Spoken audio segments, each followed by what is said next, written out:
அனைவருக்கும் வணக்கம். நீங்க பார்த்துட்டு இருக்கிறது கல்கனி நியூஸ். நான் தீபிகா. ஃபர்ஸ்ட் ஸ்டார்டிங்கே அண்ணாமலை அவர்களை பத்தின ஒரு சூப்பரான ஃபயரான ஒரு அப்டேட்டோட ஸ்டார்ட் பண்றேன். ஸோ இவருக்கு என்னங்க, கிட்டத்தட்ட ஒரு 18 லட்சம் நபர்கள் அப்படிங்கிறவங்க சேர்ந்துட்டாங்க இந்த இயக்கத்துல. வீத லீடர்ஸ் இயக்கத்துல இவ்வளவு நபர்கள் சேர்ந்துட்டாங்களே, இதை பத்தி நீங்க என்ன நினைக்கிறீங்க அப்படின்னு சொல்லிட்டு நயனார் அவர்கள் கிட்ட ஒரு கேள்வி கேட்கப்படுது. அந்த கேள்விக்கு அவர் பதில், ஏன் காசு கொடுத்தா ஒரே நாள்ல 30 லட்சம் நபர்களை நான் சேர்ப்பேன் காட்டவா அப்படின்னாரு. ஒன்னும் சொல்றதுக்கு இல்ல.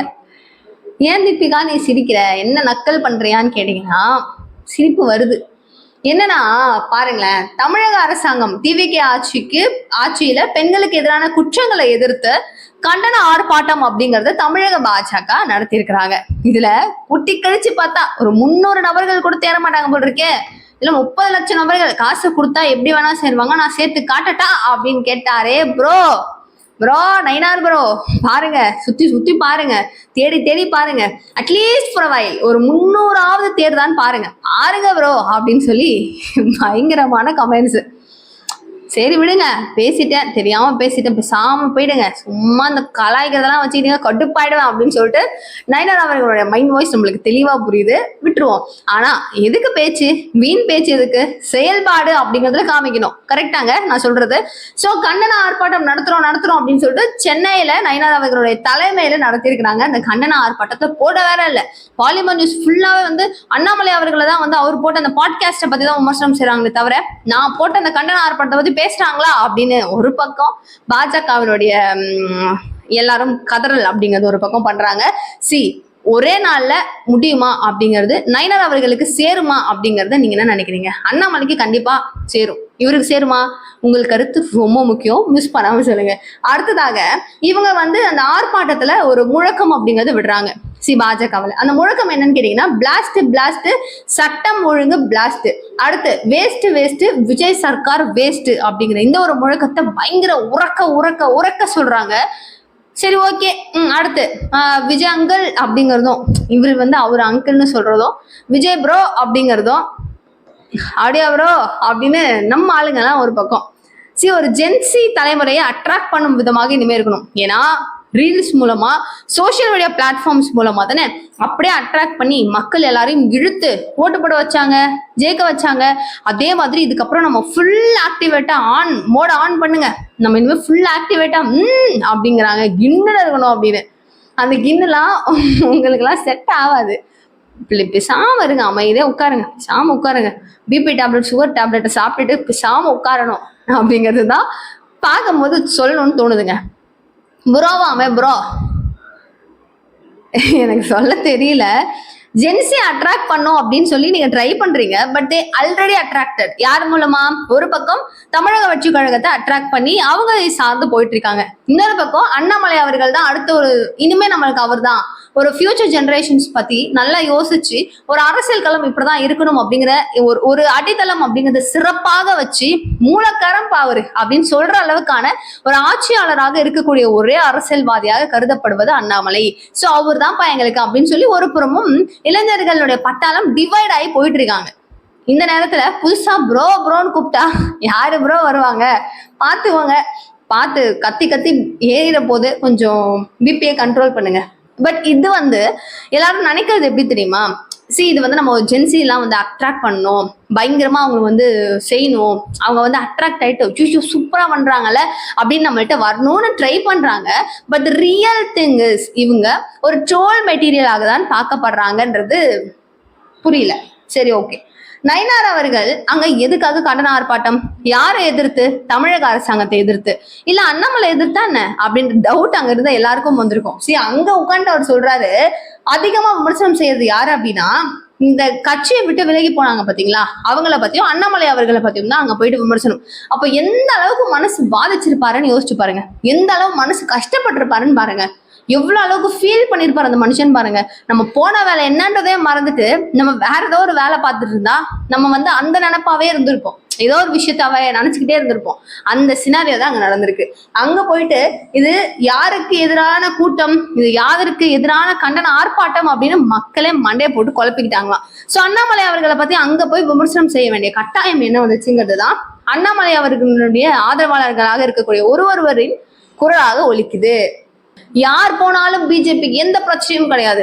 ஏன் ஒரு எப்பவுமே சொல்ற ஒரு 3 பேரு என்னவோ ஒரு 3 பேர் இருக்காங்கல்ல, அவங்க எல்லாம் போயிட்டாங்க, அவங்க போயிட்டாங்க, இவங்க போயிட்டாங்க அதுக்காக பிஜேபி எல்லாம் விழுந்துருச்சானே, கஷ்டப்படுதானே, அதெல்லாம் நோ நெவர் அப்படின்னு.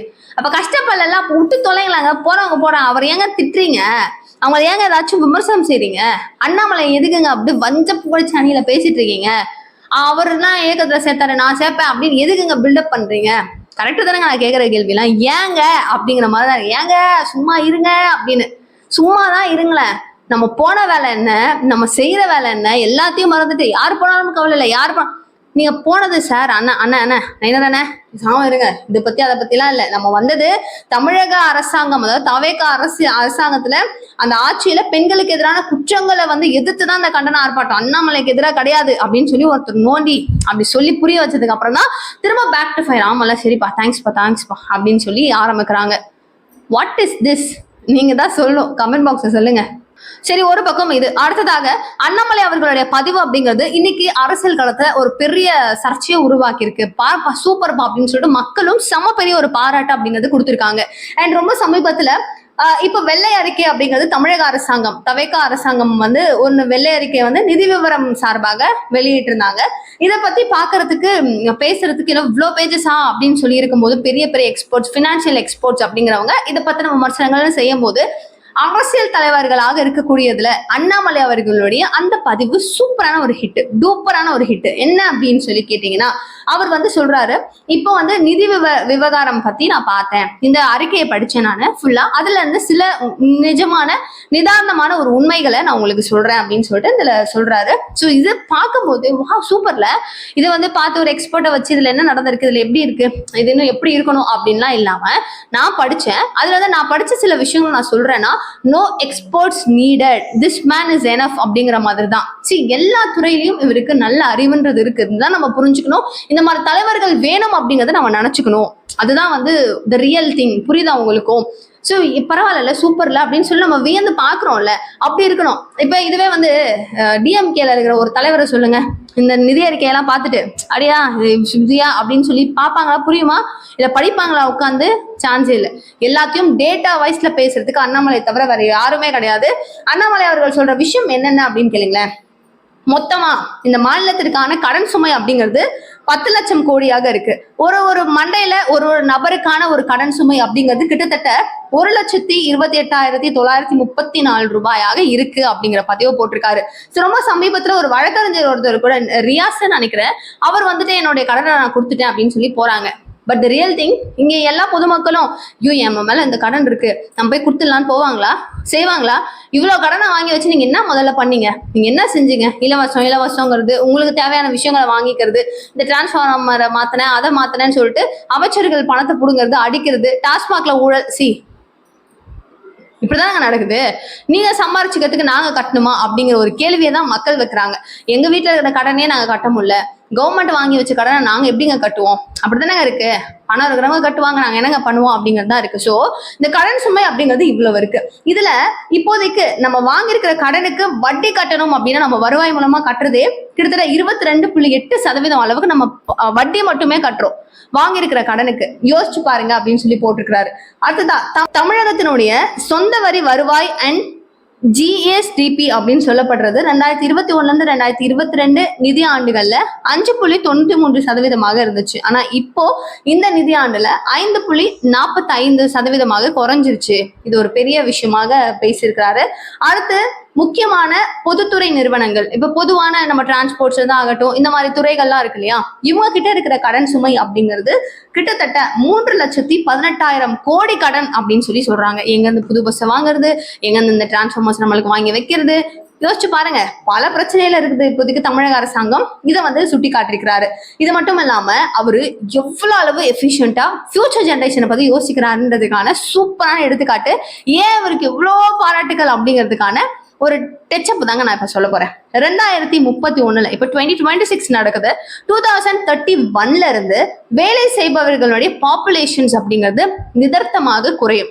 எப்படி 2031 ஒர்க் பண்ற எம்ப்ளாயிஸ்னுடைய பாப்புலேஷன் குறையும். ஸோ நம்ம மாநிலத்திற்கான ஒரு ஒரு வலுவான ஒரு பேஸ்மெண்ட் அப்படிங்கிறது வேணும். ஸோ இந்த டிமாண்ட்ஸ் அப்படிங்கறத நம்ம பெரிய அளவுல கிரியேட் பண்ணி வச்சுக்கணும். இப்போதைக்கு நம்மளோட சேமிப்புங்கிறத நம்ம இன்னும் அதிகமா வச்சுக்கணும் அப்படின்ட்டு சொல்றாரு. இவர் டிமாண்ட் வச்சுட்டு போயிடுவாரு, இதை நல்லா பேஸ்மெண்ட் எல்லாம் கிளீனா வச்சுக்கோங்க, இன்னும் இப்படி எல்லாம் நம்ம சேர்த்து வச்சுக்கணும், அமௌண்ட் எல்லாம் வருவாயை அதிகப்படுத்தணும்னு ஒரு டிமாண்ட் வச்சுட்டு போயிடுவாரு. பட் இதுக்கு என்ன பண்ண முடியும் அப்படின்னு சொல்லி கேட்டீங்கன்னா, அதற்கான சொல்யூஷனையும் அண்ணாமலை அவர்கள் சொல்லியிருக்காரு. ஒரு எக்ஸ்போர்ட்ஸையும் எடுங்க, எல்லா துறைகளையும் சூஸ் பண்ணுங்க, அதுல பெஸ்ட் யாரு அப்படின்ட்டு எக்ஸ்போர்ட்ஸ் எடுங்க, அந்த எக்ஸ்போர்ட்ஸை வச்சு ஒரு கமிட்டி ரெடி பண்ணுங்க, அவங்களுடைய துறையில எவ்வளவு வருவாயை ஈட்ட முடியும், இன்னும் அதிகரிக்க முடியும் அப்படின்ற ஒரு கரெக்டான நீட்டான ஒரு பிளானை போடுங்க அப்படின்னு சொல்லிட்டு இவரு சூப்பரான ஒரு ஐடியாவை கொடுத்திருக்காரு. அப்கோர்ஸ் சூப்பர்ல அப்படின்னு எல்லாருக்கும் தோணுச்சு.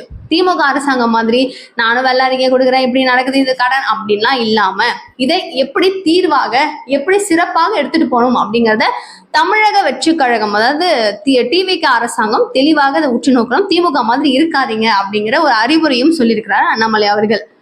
ஓவரால் டோட்டலா முக்கியமான நிறைய விஷயங்களை கவர் பண்ணிட்டேன். அடுத்த அப்டேட்டை நெக்ஸ்ட் வீடியோல பார்ப்போம். தேங்க்யூ ஸோ மச் ஃபார் வாட்சிங் திஸ் வீடியோ. பாய்.